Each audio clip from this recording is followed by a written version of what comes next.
So, Bacho, let's read this question. So, this question says, a man of height HH is standing in front of a mirror, which has been fixed on the ground. What length of his body can the man see in the mirror? The length of the mirror is capital H by 2. Neglect separation between the eyes and head of the man. ठीक है, आपको क्या करना है? Eyes और head of the man की separation को neglect करके बताना है। ठीक है, तो देखिए बच्चों, इस क्वेश्चन का की कॉन्सेप्ट आप क्या लिख सकते हैं? The key concept of this question, हमसे क्वेश्चन पूछा कि मैन अपनी कितनी इमेज को देख पाएगा। What length of his body can man see in the mirror. Alright, तो इस क्वेश्चन का की कॉन्सेप्ट आप बच्चों क्या लिख सकते हैं? इमेज फॉर्मेशन लिख सकते हैं। क्या लिख सकते हैं? Image formation bye mirror. ठीक है, और हम यहाँ पर प्लेन मिरर की बात कर रहे हैं। ठीक है, image formation by plane mirror. या फिर हम क्या लिख सकते हैं? देखिए देखिए, पहले हम देखते हैं कि आप किसी भी चीज को देख कैसे पाते हो, देखने का फिनोमिना क्या होता है। ठीक है, क्वेश्चन बोल रहा है कि मैन है, मैन मान लीजिए this is the man. Alright, ये आपका क्या मैन है। ठीक है, इसकी हाइट कितनी है? आपकी एच के इक्वल है। The height of the man is equal to H. यहाँ पर देखिए इसके सामने मिरर रखा हुआ है और क्वेश्चन बोलेगा कि mirror has been fixed on the ground. Mirror आपका ग्राउंड में क्या कर रखा है? फिक्स कर रखा है। ठीक है, ये आपका ग्राउंड है, this is the ground. Mirror आपका ऐसा रखा हुआ है। मिरर ये आपका, this is the mirror, this one is the mirror. ठीक है, मिरर की हाइट कितनी बच्चों? एच बाई 2 के इक्वल है। इस पर्सन की हाइट की आधी है। ठीक है, अब हमसे क्वेश्चन पूछा है कि पर्सन देखिए इस अपनी कितनी इमेज को इस मिरर में देख पाएगा, ये हमें यहाँ पर बताना है। बट अब देखिए बच्चों, हम किसी भी चीज को देख कैसे पाते हैं? पहले तो उसका ये फिनोमिना है। ठीक है, सबसे पहले देखिए जो लाइट होती है, रे ऑफ लाइट क्या करेगी? किस हमारे बॉडी के पोर्शन से क्या निकलेगी? ये आपकी एमिट होगी। ठीक है, और ये क्या करेगी? मिरर से क्या करेगी? आपके रिफ्लेक्ट होगी।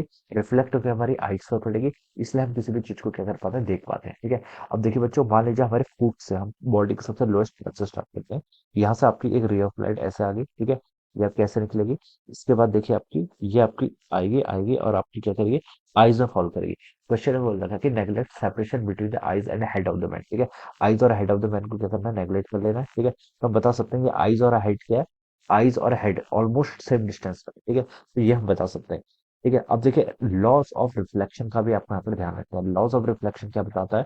आपका angle of incidence is equal to the angle of reflection. ठीक है, देखिए ये क्वेश्चन क्या होता है, आपको बस लॉस ऑफ रिफ्लेक्शन यूज करने आने चाहिए और थोड़ी बहुत ज्योमेट्री पता होनी चाहिए। ये क्वेश्चन फिर आपके इजीली सॉल्व हो जाते हैं। ठीक है, अब देखिए बच्चों, यहाँ से आपकी ये रे ऑफ लाइट निकल गई। ठीक है, this is a ray of light. ठीक है, ये एंगल मान लीजिए आपका कितना है? आई है। ठीक है, तो ये एंगल भी कितना होना चाहिए? आई होना चाहिए।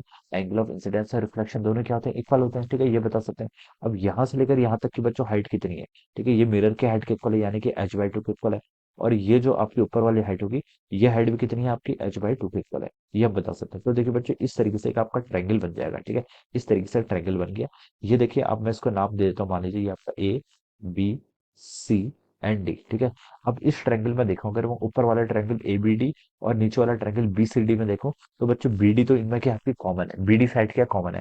तो बच्चों ये एंगल आई है, तो ये एंगल भी कितना गिवन कर रखा है? आई गिवन कर रखा है। तो ये आपके सिमिलर ट्रायंगल हो जाएंगे। ठीक है, तो जो साइड एडी होगी वही कितनी होगी? आपकी डीसी के इक्वल होगी, ये हम बता सकते हैं। ठीक है, या फिर आप इसको ट्रिग्नोमेट्री से भी सॉल्व कर सकते हैं। ट्रिग्नोमेट्री में देखिए आप टेन थीटा लगाएंगे। टेन थीटा क्या होता है? Perpendicular by base. ठीक है, बेस दोनों का क्या कॉमन है? तो और एंगल भी इक्वल है। देखिए टेन थीटा क्या होता है? टेन थीटा होता है आपका परपेंडिकुलर बाय बेस। परपेंडिकुलर देखिए यहाँ पे कितना आपका? एच बाई 2 के इक्वल है। कितना है? H by 2 divided by base. Base common है कितना? B D. पहले वाले में भी और दूसरे वाले में भी देखिए आपका टेन थीटा, थीटा यहाँ पर आई है। ठीक है, वो किसके इक्वल होगा? परपेंडिकुलर, यानी कि एच बाई 2।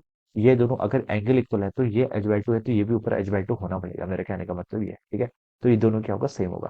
तो देखिए जो पर्सन है, पर्सन कैसे देख पाएगा?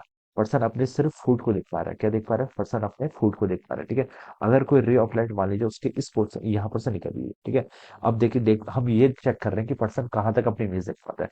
फूट तो वो देख पा रहा है। हम फूट से देखिए थोड़ा सा ऊपर आए, एक रे ऑफ लाइट आपकी यहाँ पर से ऐसे निकली, ये मिरर पर क्या हुई? आपकी इंसिडेंट हुई। ठीक है, उसके बाद देखिए ये रे ऑफ लाइट आपकी क्या होगी? रिफ्लेक्ट होगी। जितना एंगल ऑफ इंसिडेंस होगा उतना एंगल ऑफ रिफ्लेक्शन होगा। अगेन हम एक नया नॉर्मल ड्रॉ करेंगे और ऐसे फाइंड आउट करेंगे। ठीक है, ये रे ऑफ लाइट देखिए इससे ऊपर से निकल जाएगी, क्योंकि एंगल ऑफ इंसिडेंस और एंगल ऑफ रिफ्लेक्शन ये तो आपका ऑलवेज क्या होना है? फॉलो होना है। तो ये रे आपकी क्या पर्सन की आईज से पास नहीं हो रही है। पर्सन देखिए इस पोर्शन को अपना नहीं देख पाएगा। तो मैक्सिमम देखिए पर्सन क्या देख सकता है? The person can maximum see only his foot. वो अपना सिर्फ फुट को ही देख सकता है। ठीक है, तो हम बता सकते हैं बच्चों यहाँ पर से कि पर्सन सिर्फ अपने फुट को ही देख पाएगा, क्योंकि एंगल ऑफ इंसिडेंस और एंगल ऑफ रिफ्लेक्शन इस फिनोमिना का यूज करना है। और बेसिक सी देखिए आपको क्या आनी चाहिए? ट्रिग्नोमेट्री या फिर थोड़ी सी ज्योमेट्री का यूज करना आना चाहिए। ठीक है, तो उससे हम पता लगा पा रहे हैं कि man can only see his foot. ठीक है, उससे ऊपर जो वाली जो रे निकल रही है, ये क्या करिए आपकी? ये आपकी इसकी आइज से ऊपर से पास कर रही है, ठीक है, तो उसकी आइज से क्या कर रही है, पास नहीं कर रही है, तो पर्सन कैनॉट सी, ठीक है। अब मान लीजिए, अब यहाँ पर से एक रे ऑफ लाइट मान लीजिए ऐसे निकल रही है, ठीक है, ये क्या, इसके नॉर्मल निकल रही है, ये रे ऑफ लाइट ऐसे जाएगी, रिफ्लेक्ट होकर भी ऐसे आएगी। तो ये रे ऑफ लाइट देखिए इसकी कहाँ पर, इसके स्टमक पर क्या कर रही है आपकी, आ रही है, ठीक है। ये इसकी आइज पर फॉल नहीं कर रही है, और पर्सन तब तक नहीं देख पाएगा जब तक आपकी जो रिफ्लेक्टेड रे है वो इसकी आइज पर फॉल ना करे, तो पर्सन ये भी नहीं देख पाएगा। तो अब ऐसे इसको समझ सकते हैं, ऑलराइट। अब देखिए एक बेसिक क्वेश्चन भी होता है कि अगर किसी पर्सन की हाइट क्या है, एच है, तो उसे अपनी फुल इमेज देखने के लिए कितनी इमेज, जो आपका मिरर है, मिरर की हाइट कितनी होनी चाहिए, वो हाइट एज वाइट वही होनी चाहिए। लेकिन मिरर का ओरिएंटेशन, मिरर का जो आपकी पोजीशन है, मिरर की पोजीशन भी क्या करती है, मैटर करती है, ठीक है। अगर हम देखिए इसको ग्राउंड से फिक्स कर देंगे, तो person can only see his foot, ये क्या देख सकता है, सिर्फ अपना फुट देख सकता है। अगर इस मिरर को देखिए हम थोड़ा ऊपर रख लेते हैं, ठीक है, सच दैट जो मिरर का टॉप पोर्शन है वो इसके हेड और आईज के बीच में लाई करेगा, ठीक है। अगर मान लीजिए ये मिरर आपका इस तरीके से रखा होता है, जो इसका मिरर का टॉप पोर्शन है उसके हेड और आईज के बीच में क्या कर रहा है, लाई कर रहा है, और इस मिरर की हाइट एच बाई टू है, ठीक है।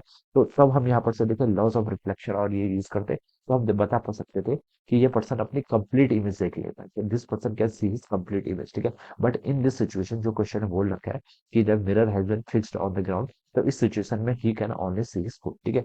ओनली फुट दिखाई देगा, यानी कि इसकी हाइट क्या दिखाई देगी, ऑलमोस्ट जीरो के इक्वल दिखाई देगी, ठीक है। तो ये क्या होना चाहिए इसका करेक्ट आंसर। तो ए ऑप्शन में लिखा है कि उसको कंप्लीट हाइट एच दिखाई देगी, विच इज रॉन्ग, ठीक है। मिरर तो देखिए, मिरर की हाइट इतनी है कि हमें पूरी इमेज दिखाई दे सकती है, but mirror is placed on the ground, तो उसको कंप्लीट तो नहीं दिखाई देगी। तो ए ऑप्शन आपका रॉन्ग हो जाएगा। बी ऑप्शन भी देखिए आपका रॉन्ग है। सी पर लिख रखा है जीरो, तो this is the correct option, ठीक है। पर्सन को देखिए सिर्फ क्या दिखा देगा, अपना फूड दिखाई देगा, जिसको हम ऑलमोस्ट जीरो कंसिडर कर सकते हैं। डी ऑप्शन पे क्या आपका Z H square by L, this is also correct. तो बच्चों उसका करेक्ट ऑप्शन क्या होना चाहिए, आपका ऑप्शन सी होना चाहिए, ठीक है। Option C will be the right answer of this question, ठीक है। तो इस तरीके से हम क्या करते हैं, इस क्वेश्चन को आपको क्या करेंगे, सॉल्व करेंगे। बस इस क्वेश्चन को सॉल्व करते टाइम या फिर इस टाइप के अदर क्वेश्चन को सॉल्व करते टाइम आपको सिर्फ दो बातों का ध्यान रखना है। एक angle of incidence, angle of reflection, ये आपका ऑलवेज वैलिड है। दूसरा आपका थोड़ी बहुत आपकी यहाँ पर ज्योमेट्री या फिर ट्रिग्नोमेट्री का यूज करना आना चाहिए, alright. So this is the answer. So I hope you all understood this concept. All the best and thank you so much.